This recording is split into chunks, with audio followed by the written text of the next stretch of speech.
Au Japon, l'âge de la majorité sexuelle est passé de 13 à 16 ans. C'est le Parlement qui l'a voté. Hier, on se souvient, en 2019, une série d'acquittements dans des affaires de viol avait entraîné des manifestations à travers le pays. Bonjour Philippe Dova, vous êtes notre correspondant au Japon. Merci d'être avec nous en direct de Tokyo. Alors, cette réforme était-elle attendue? Ça change quoi dans les faits?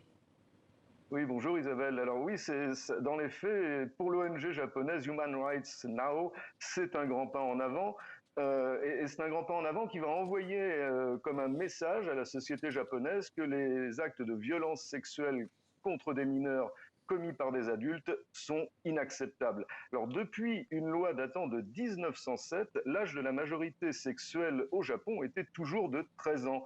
C'était l'un des plus bas au monde, alors qu'il est de 15 ans en France, 14 en Allemagne ou en Chine et 16 en Corée du Sud et au Royaume-Uni.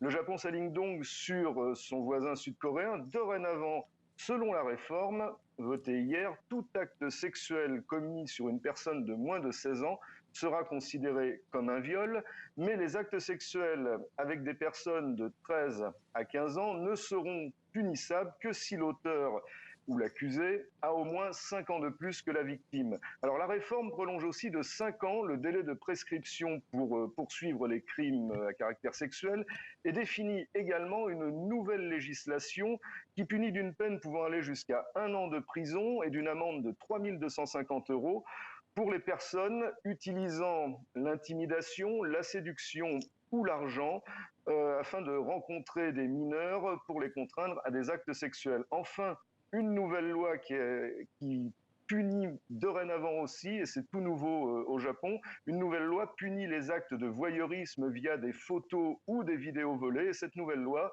a aussi été votée hier soir par le Parlement japonais. Merci beaucoup Philippe Dova depuis Tokyo.